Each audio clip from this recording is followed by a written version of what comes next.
ଗପ ଅମୃତରେ ଜହ୍ନମାମୁଁ ଗପ ଭୁଲ ବୁଝାମଣା। ଏକଦା ସରବ ଏବଂ ଚଲମ ନାମକ ଦୁଇ ଭାଇ ଥିଲେ। ଚଲମର ବୟସ ଥିଲା 12 ବର୍ଷ ଏବଂ ସେ ସରବଠାରୁ ବୟସରେ ସାନ ଥିଲା। ପିତାମାତାଙ୍କର ମୃତ୍ୟୁ ପରେ ସରବ ଏବଂ ତାର ସ୍ତ୍ରୀ ସୌନ୍ଦର୍ଯ୍ୟା ଚଲମକୁ ସେମାନେ ରହୁଥିବା ସ୍ଥାନକୁ ନେଇ ଆସିଲେ। ସୌନ୍ଦର୍ଯ୍ୟା ନିଜ ପିଲା ପରି ଚଲମର ଯତ୍ନ ନେଲା ଏବଂ ତାକୁ ନିଜ ପୁଅ ପରି ମଧ୍ୟ ଭଲ ପାଇଲା। ସରବ ବିଶେଷ ଧନୀ ନଥିଲା। ସେ ନିଜର ଛୋଟିଆ ଜମି ଖଣ୍ଡକରେ ଚାଷ କରୁଥିଲା ଏବଂ ଏହି ଜମିର ଆୟରେ ପରିବାର ଭରଣ ପୋଷଣ କରୁଥିଲା। ସୌନ୍ଦର୍ଯ୍ୟା ମଧ୍ୟ ଚତୁରତାର ସହିତ ଅଳ୍ପ ଆୟରେ ମଧ୍ୟ ପରିବାରକୁ ସୁରୁଖୁରୁରେ ଚଳାଇ ନେଉଥିଲା। ଯେତେବେଳେ ଚଲମ ବଡ଼ ହେଲା, ଉଚ୍ଚ ଶିକ୍ଷିତ ଯୁବକରେ ପରିଣତ ହେଲା, ବହୁ ପିତାମାତା ତାଙ୍କର ଯୋଗ୍ୟା ଝିଅ ପାଇଁ ବିବାହ ପ୍ରସ୍ତାବ ଆଣିଲେ। ସରବ ଏବଂ ତାଙ୍କର ସ୍ତ୍ରୀ ଅନନ୍ତ ପରିବାରର କନ୍ୟାକୁ ବାଛିଲେ, କାରଣ ପରିବାରଟି ସବୁ ଦୃଷ୍ଟିରୁ ଭଲ ଥିଲା। ଅନନ୍ତ ଥିଲା ବେଶ ଧନୀ। ତାଙ୍କର ଗୋଟିଏ ବୋଲି ଝିଅ, ନାଁଟି ତାର କାଦମ୍ବରୀ। ଯେତେବେଳେ ସେମାନେ ଏହି ବିବାହରେ ଆଗ୍ରହ ଦେଖାଇଲେ, ଅନନ୍ତ ସେମାନଙ୍କ ଘରକୁ ବୁଲି ଆସିଲେ। ସେ ସେମାନଙ୍କୁ କହିଲେ, ଦୟାକରି ମୁଁ ଏପରି କହୁଛି ବୋଲି ମନେ କରିବ ନାହିଁ। କାଦମ୍ବରୀ ମୋର ଗୋଟିଏ ବୋଲି ଝିଅ, ତେଣୁ ବଡ଼ ଅୟସରେ ବଢ଼ିଛି। ବର୍ତ୍ତମାନ ତାର ମା ବିଛଣାରେ ପଡ଼ିଛନ୍ତି, ବହୁ ଦିନରୁ ଅସୁସ୍ଥ ଅଛନ୍ତି। ଝିଅକୁ ନ ଦେଖି ସେ ଦିନଟିଏ ବଞ୍ଚିପାରିବେ ନାହିଁ। ଆପଣ ତ ମୋର ବ୍ୟବସାୟ ବିଷୟରେ ଜାଣନ୍ତି। ମୋର ମଧ୍ୟ ପୁଅ ନାହିଁ। ମୋର ଦାୟିତ୍ୱ ନେବାକୁ ଆଉ କେହି ନାହାନ୍ତି। ଯଦି ଆପଣ ବିବାହ ପରେ ଚଲମକୁ ଆମ ସହିତ ରହିବା ପାଇଁ ଛାଡ଼ିଦେବେ, ମୁଁ ସବୁଦିନ ପାଇଁ ଆପଣଙ୍କ ନିକଟରେ ଋଣୀ ହୋଇ ରହିବି। ତାଙ୍କର ଏହି ଅନୁରୋଧ ଶୁଣି ସରବ ଏବଂ ତାର ସ୍ତ୍ରୀ ଗଭୀର ଦୁଃଖ ଅନୁଭବ କଲେ। ସେମାନେ ଏପର୍ଯ୍ୟନ୍ତ ଚଲମଠାରୁ କେବେ ଦୂରେଇ ରହିନଥିଲେ। ଯଦିଓ ସେମାନଙ୍କୁ ପ୍ରଥମେ ଦୁଃଖ ଲାଗିଲା, କିନ୍ତୁ ପରେ ସେମାନେ ଚଲମକୁ ଅନନ୍ତଙ୍କ ସହିତ ରହିବା ପାଇଁ ଛାଡ଼ିବାକୁ ନିଷ୍ପତ୍ତି ନେଲେ।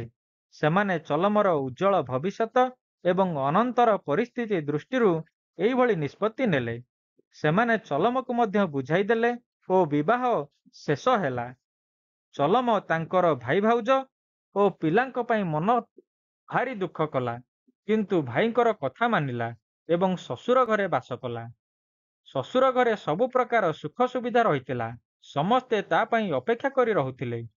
ଅନନ୍ତ ମଧ୍ୟ ତାଙ୍କୁ ନିଜ ପୁଅ ପରି ଭଲ ପାଇଲେ। ତାଙ୍କୁ ନିଜ ବ୍ୟବସାୟରେ ତାଲିମ ଦେଲେ। ଖୁବ୍ ଶୀଘ୍ର ଚଲମ ବ୍ୟବସାୟର କାଇଦା କଟକଣା ଶିଖିଗଲା ଏବଂ ଅନନ୍ତର ବ୍ୟବସାୟର ଦାୟିତ୍ୱ ନେଲା। କାଦମ୍ବରୀର ମନୋଭାବ ବ୍ୟତୀତ ଆଉ ସବୁ ଠିକ୍ ଥିଲା। ସେ ଗୋଟିଏ ଝିଅ ହୋଇଥିବାରୁ ପିତାମାତା ତାକୁ ଭାରି ଆଦରରେ ପାଳିଥିଲେ। ସେ ଭାରି ଜିଦିଆ ହୋଇଥିଲା। ଦିନଟିଏ ପାଇଁ ମଧ୍ୟ ଶ୍ୱଶୁର ଘରକୁ ଯିବାକୁ ମନା କରୁଥିଲା। ଛୋଟ ଛୋଟ କଥାରେ ସେ ଅପମାନିତ ଅନୁଭବ କରୁଥିଲା ଏବଂ ତା ଉପରେ କୌଣସି ଜିନିଷର କିଛି ପ୍ରଭାବ ପଡ଼ୁନଥିଲା। ସେ କୌଣସି ଆଗ୍ରହ ଦେଖାଉନଥିଲା। ଚଲମ ଧୈର୍ଯ୍ୟର ସହିତ ଏସବୁ ସହ୍ୟ କରୁଥିଲା, କିନ୍ତୁ ସେ ଭାଇ ପାଖକୁ ଯିବା ପାଇଁ ସମୟ ପାଉନଥିଲା। ପ୍ରଥମ କାରଣ ଥିଲା ବ୍ୟବସାୟ ଓ ଦ୍ୱିତୀୟ ସ୍ତ୍ରୀର ବ୍ୟବହାର ଓ ମନୋଭାବ। କିଛି ଦିନ ପରେ କାଦମ୍ବରୀର ମା ମୃତ୍ୟୁବରଣ କଲେ ଏବଂ ଅନନ୍ତ ମଧ୍ୟ କ୍ରମଶଃ ଦୁର୍ବଳ ହୋଇପଡ଼ିଲେ। ତେଣୁ ବ୍ୟବସାୟର ସବୁ ଦାୟିତ୍ୱ ଚଲମ ଉପରେ ପଡ଼ିଲା। ସରବ ଦୁଃଖ କଷ୍ଟରେ କାଳ କାଟୁଥିଲେ। ଗୋଟିକ ପରେ ଗୋଟିଏ ଦୈବୀ ଦୁର୍ବିପାକ କାରଣରୁ ସେ ହତାଶ ହୋଇପଡ଼ୁଥିଲେ। ଶେଷରେ ମରୁଡ଼ି କାଳ ସାଜିଥିଲା। ପୁଅ ନାରାୟଣ ମଧ୍ୟ ରୋଜଗାରକ୍ଷମ ହୋଇନଥିଲା। ଝିଅ କମଳା ବିବାହ ଯୋଗ୍ୟ ହୋଇଥିଲା ଏବଂ ସେ ସଦାସର୍ବଦା ଝିଅର ଭବିଷ୍ୟତ ପାଇଁ ଚିନ୍ତା କରୁଥିଲେ। ଭାଇ ଏପରି ଭୁଲିଯିବା କଥା ଚିନ୍ତା କରି ମନେ ମନେ ଭାରି କଷ୍ଟ ପାଉଥିଲେ। ସେ କେବେ ବି ନିଜ ଭାଇକୁ ପର ବୋଲି ଭାବୁନଥିଲେ। ପିଲାଟି ଦିନରୁ ନିଜ ପୁଅ ପରି କୋଳେଇ କାଖେଇ ବଡ଼ କରିଥିଲେ। ଯେତେବେଳେ ତାଙ୍କର ସ୍ତ୍ରୀ କହିଲେ, ଚଲମ ପାଖକୁ ଯାଅ ଏବଂ ପରିସ୍ଥିତି ବିଷୟରେ କୁହ, ସେ ସବୁବେଳେ ମନା କରୁଥିଲେ। ସୌନ୍ଦର୍ଯ୍ୟା ବହୁତ ଅନୁନୟ ବିନୟ କରିବା ପରେ କୌଣସି ମତେ ସାନ ଭାଇ ପାଖକୁ ବୁଲିଯିବାକୁ ସେ ରାଜି ହେଲେ। ପରଦିନ ସରବ ବଳଦ ଗାଡ଼ି ଧରି ଚଲମ ଘରକୁ ଗଲା। ସ୍ତ୍ରୀ ଯାହା ସଜାଡ଼ି ଦେଇଥିଲେ ସେ ସବୁ ସାଙ୍ଗରେ ଧରି ଗଲା। ଉଦୁଉଦିଆ ଖରାରେ ଯାତ୍ରା କରି ଶେଷରେ ସୂର୍ଯ୍ୟୋଦୟ ବେଳକୁ ଚଲମ ଘର ପାଖରେ ପହଞ୍ଚିଲା। ସେଠାରେ ପହଞ୍ଚି ଜାଣିଲା ଯେ ଚଲମ ସହର ବାହାରକୁ ଯାଇଛି। କାଦମ୍ବରୀ ଭଲରେ କଥାବାର୍ତ୍ତା ମଧ୍ୟ କଲା ନାହିଁ। ଅସୁସ୍ଥତା କାରଣରୁ ଅନନ୍ତ ଶଯ୍ୟାଶାୟୀ ହୋଇପଡ଼ିଥିଲେ। ସେ ମଧ୍ୟ ଭଲମନ୍ଦ କଥାବାର୍ତ୍ତା କରିପାରିଲେ ନାହିଁ। ଚାକର ବାକର ମାନେ ସରବକୁ ବୈଠକଖାନାରେ ଖାଦ୍ୟ ଖାଇବାକୁ ଦେଲେ, ଯାହାକୁ ସାଧାରଣ ଖାଦ୍ୟ ଥିଲା। ରାତିରେ ତାଙ୍କୁ ଖାଲି ଖଟରେ ଶୋଇବାକୁ ଦିଆଗଲା, ଯେଉଁଠାରେ ସେଜ କି କମ୍ବଳ ନଥିଲା। ଏହିପରି ପରିସ୍ଥିତି ଏବଂ ବ୍ୟବହାର ଦେଖି ସରବ ମନେ ମନେ ଦୁଃଖ ପାଇଲେ। ସେ ମନେ ମନେ ଭାବିଲା, ଯଦି ମୋ ଭାଇର ମନରେ ସମ୍ମାନ ଥାନ୍ତା, ମୋତେ ସେମାନେ ଭଲ ବ୍ୟବହାର କରିଥାନ୍ତେ। ତାର ମୋ ପ୍ରତି କୌଣସି ସ୍ନେହ ଶ୍ରଦ୍ଧା ବା ସମ୍ମାନ ନାହିଁ। ତେଣୁ ଅନ୍ୟମାନେ ବା ମୋ ପ୍ରତି କାହିଁକି ସମ୍ମାନ ଦେଖାଇବେ? ସେ ଧନୀ ଲୋକଙ୍କ ଘରେ ରହି ଟଙ୍କା ପଇସା କାରବାର କରି ବଦଳି ଗଲାଣି। ସେ ତାକୁ ମା ପରି ପାଳିଥିବା ଭାଉଜକୁ ମଧ୍ୟ ଭୁଲିଗଲାଣି। ତା ମନରୁ ସବୁ ଲିଭିଗଲାଣି। ସେ କୃତଘ୍ନ ପାଲଟି ଯାଇଛି। ପରଦିନ ସକାଳୁ କାଦମ୍ବରୀ ତାଙ୍କ ପାଖକୁ ଆସିଲା ଏବଂ କହିଲା, ଆପଣଙ୍କର ଭାଇ ଆସିଲା ବେଳକୁ 10 ଦିନ ଲାଗିଯିବ। ଯଦି ଆପଣ ମୋତେ ଆପଣଙ୍କର ଆସିବାର କାରଣ କହିବେ, ମୁଁ ଆପଣଙ୍କ ଭାଇଙ୍କୁ ଜଣାଇଦେବି।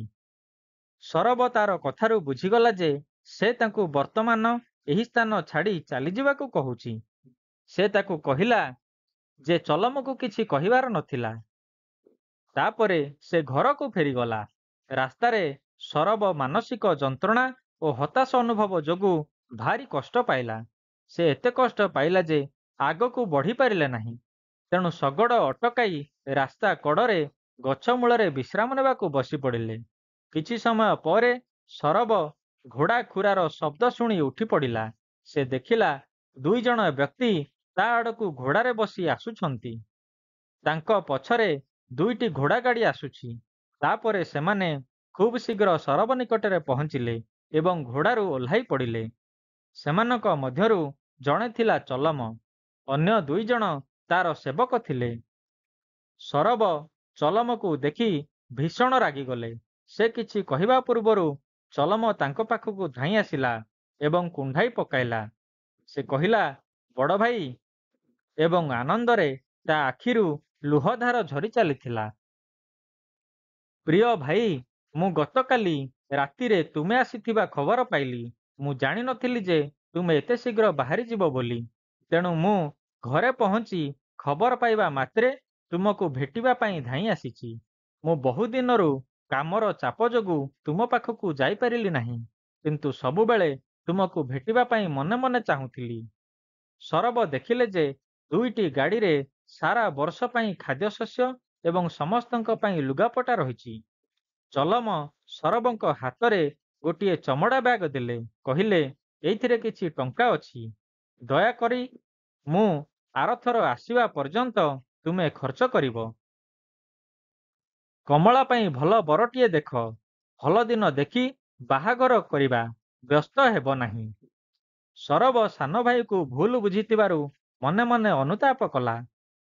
ତାର ସ୍ନେହୀ ଓ ବିଚାରବନ୍ତ ଭାଇକୁ ପୁଣି ଥରେ କୁଣ୍ଢାଇ ପକାଇଲା ଏବଂ ଆନନ୍ଦରେ ତାଙ୍କର ଆଖିରୁ ଧାର ଧାର ଲୁହ ବୋହି ଯାଉଥିଲା।